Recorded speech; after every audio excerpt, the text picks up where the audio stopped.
Tattletales. Yo, sit down, let's talk. I had a time to talk to my sources and we got some new tea on the drama that went down in the courtroom yesterday. Now, as you know, no verdict came out and Kim's side were high-fiving each other because Kim got her defamation claims dismissed. However, the lawyers went at it. It's not over. And guess what? As time went on, Kim's camp got more and more worried. You know what? We're also going to talk about how the court sketch artist is defending those sketches of Kim Kardashian and the rest of her family looking like the wicked witches of the East, West, North, and South, right? I know I threw in an extra geographical location, but bear with me. But guess what? She backed up what she said and said, guess what? I did it without filters, without Photoshop, without anything. This is an accurate representation. And guess what? I've been doing this for a long time. So please, please, please. I've even sketched the OJ trial. Don't talk to me about my work. Maybe you just don't know what reality looks like. Y'all, let's get into this. But before we do, listen, just to let you guys know, I did an amazing interview on Sloan's channel. Please go check it out. We literally, he's an amazing interviewer, asked all the right questions, and really had a beautiful way of looking at things and putting things. Plus, you know, your girl tried to do her best, come and show in and show out. If you haven't checked that video out, please go check it out. Support your girl. And also let them know that you're a Tattletales in the comments. I mean, if you have time. Anyway, let's get to this mess. Also, tisatells@gmail.com if you guys have any tips, any feedback, or anything you want to talk about. I do read all emails. tisatells@gmail.com if you need to contact me for anything. All right, let's get to this. First of all, let's talk about the heavy stuff, the stuff that went on the court yesterday. This is exclusive. You're not going to hear it anywhere else. These are my eyes and ears observers on the ground. Y'all ready for this? Let's go. All right, first of all, one thing I was really interested to know was about the lawyers, specifically Michael Cooley, because to me, he seemed like I don't know how to say it. He seemed like such a dirtbag, and the way they were moving, the way they did underhanded things, and the way the judge, by all accounts and purposes, literally threw a temper tantrum, was shaking, and was basically hiding out in his chambers for the rest of the time. Let's get into what went down, why, and also some behind the scenes tea. All right, let's go. Okay, so my source, right? There's two sources. One of them I'm gonna call Not Gout because that's the one that's the populist, right? Listen, there's not too much they can share from the legal front. Again, legal strategy is secret, of course. However, these are observations on what they saw and heard actually go down. The judge was acting super weird yesterday. First, he laid out a lot of rulings against Blac Chyna. And he got into a heated argument, as I reported yesterday, with Blac Chyna's attorney. But he was visually shaken. Now, I said yesterday in the video, the reason he's visually shaken is because every legal expert is saying this is probably going to be a mistrial. At the very least, Lynn Chyna is probably going to lodge formal complaints. Forget about the judge being corrupt or bribery. There's no proof of that. However, there is proof of his gross incompetence, letting his courtroom get away from him, letting Michael Rhodes basically do the lambada all over Lady Liberty Justice. Get this, they said the judge's voice began to shake and he ran back into his chambers looking literally like a crybaby. He gave decrees from the rest of the day behind closed doors. So he would make a judgment and then send his assistant out to go deliver it. Cause he ain't wanna rumba with the bamba, with the big boys. He ain't wanna rumble with Lynn. Lynn was sitting there talking about, oh yeah, hey, you wanna bamba? You wanna run with the big boys? And get along, get along, hey. Okay, shut up, just let me have my fun. But literally, Lynn was waiting on him from the door, and every time he opened his mouth, Lynn got. My sources are saying, like I reported yesterday, there's more, but let me just get into this. My sources are saying that the judge listen, whoever wins or loses, both sides are planning on appealing. You know the Kardashians are not going to let this go. But also, he messed up so many times and let so many things go. I think the judge is worried about finally being exposed. He's had lots of complaints on anonymous complaints on that lawyer Yelp, court justice. However, this is a semi-high profile case and everything he did is going to be scrutinized and he's going to have to answer to that. Now, listen. Almost all the rulings were not made public, including the jury instructions. He didn't even make the jury instructions public. That's how scared he is of being criticized, as well he should. Lynn's coming for him.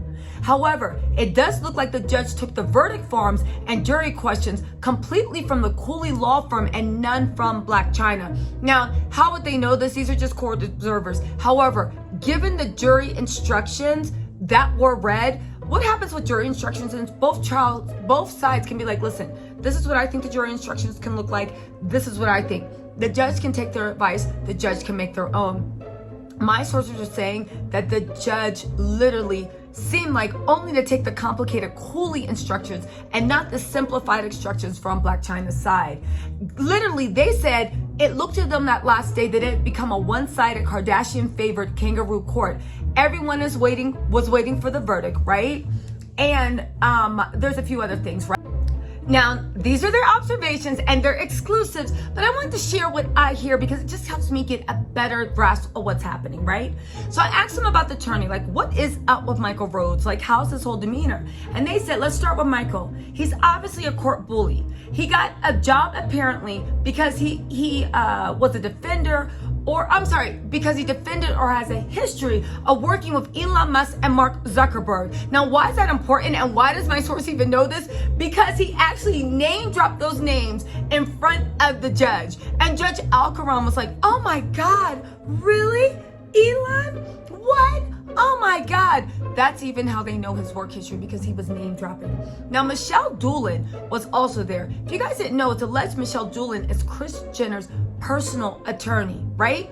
Now, they said, because I was like, what's up with that girl, Michelle Doolin, that literally looks like Lynn Chyna. It's like a Lynn Chyna lookalike. It was really weird. It wasn't just this source, but it was multiple sources says she looked just like Lynn, except for she dressed like a little bit provocative for court, where, like, you know, there was a white blouse loosely buttoned so that, like, when she moved you could kind of see her navel, you know, a little bit low cut, literally like Lynn, but like a more suggestive version of Lynn, which everybody thought that was weird. But then they thought maybe it's some type of weird mind game they're playing with the jury to kind of make sure Lynn's not taken seriously. Now, they did said that Michelle Doolin literally looked like another Cooley lapdog. Cooley is a law firm, Kris Jenner's personal attorney, I do believe, and she seems to be doing everything Michael tells her to do. They really do believe in Michael Rhodes and the way he is running this trial.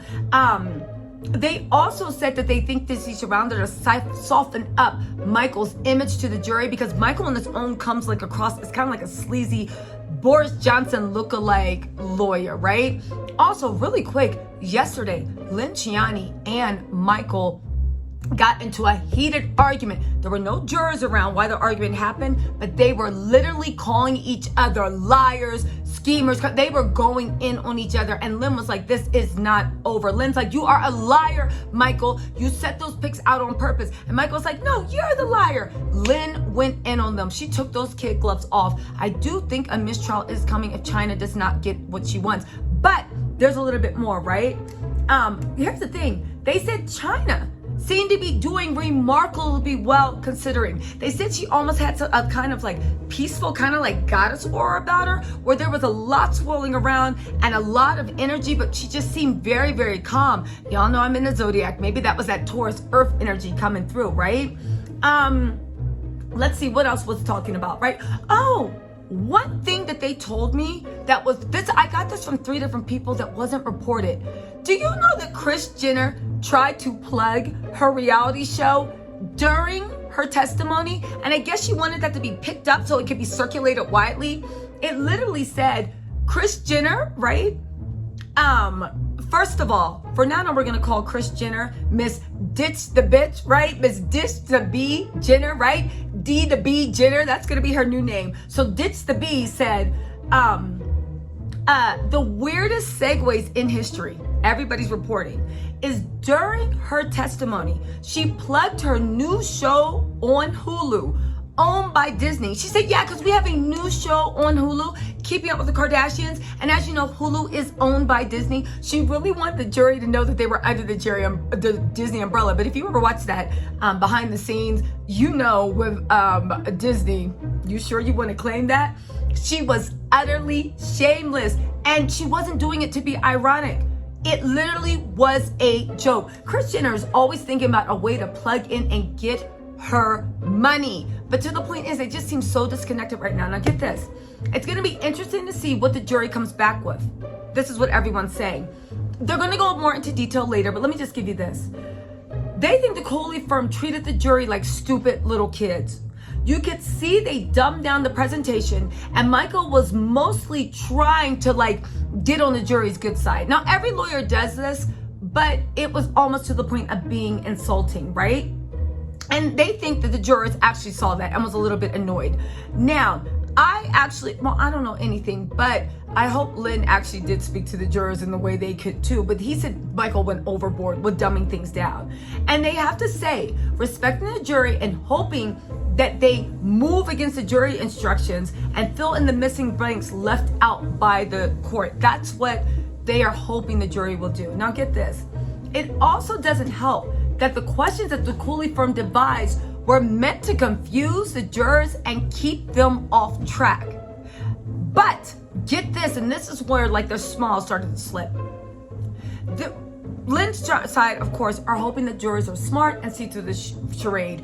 If not, everybody thinks that a mistrial is going to be declared. In fact, the judge is in a lot of hot water, like I said. Lynn didn't back down one iota. Either side, they are promising to appeal if they don't get their way. And Judge Gregory Alcaron, is in the crosshair of both sides. He will not come out of this clean, in part because of what happened with Miss Mason, his beloved clerk for 30 years. If you want to know what I'm talking about, go watch the video. I did a full in-depth video of the mysterious disappearing Miss Mason and what was behind it and why. Now get this. Also, Michael Rhodes, this is when their smiles started slipping. They said Michael Rhodes had nothing to do yesterday but sit around and gloat after the judge ruled in favor on all his motions and denied Lynn over a handful of hers. The court was full of Kardashian lackeys, so everybody was kind of celebratory. Everybody was smirking and smiling. He was even joking with the people in the courtroom while they were waiting for the jury. However, as the day dragged on, the looks became more and more sour. Why? Because the more time that the jury takes to give the decision, the more time it's pretty much certain that Blac Chyna is going to have a huge win. Or else, why would this take so long?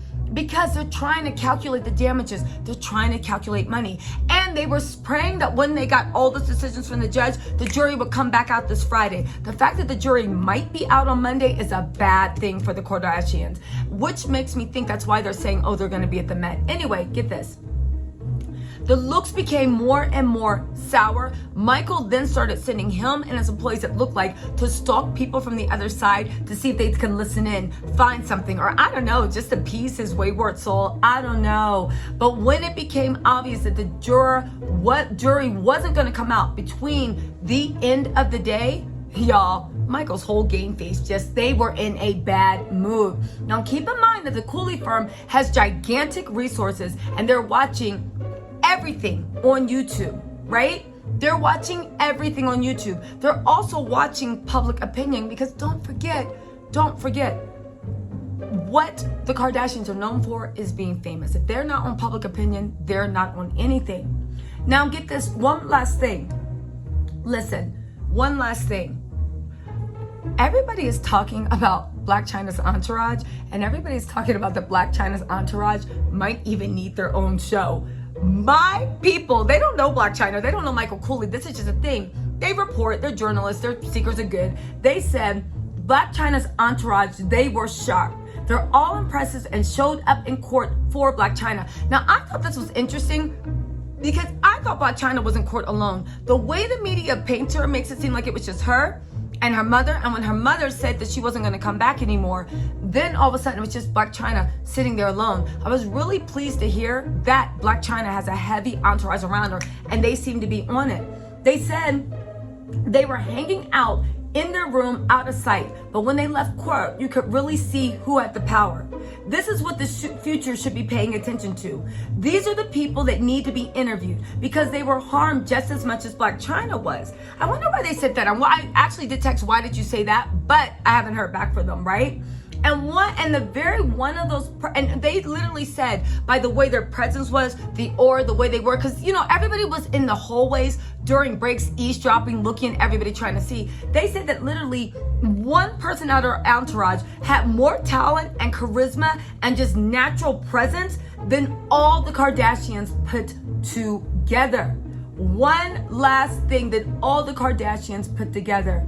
Literally, this is amazing. Listen, Blac Chyna still has a dog in the fight. She could appeal that Defamation said, but I'm really, really hoping on Monday they get a settlement. Not even a settlement, but they get they get something that's worth their time. I don't know why I just forgot English. Anyway, y'all, make sure you turn your notifications on. I will see you soon. And also hit that like button if you guys feel like it, or if you're really about that life. Hit subscribe and notifications. All right, guys, talk to you later. Bye.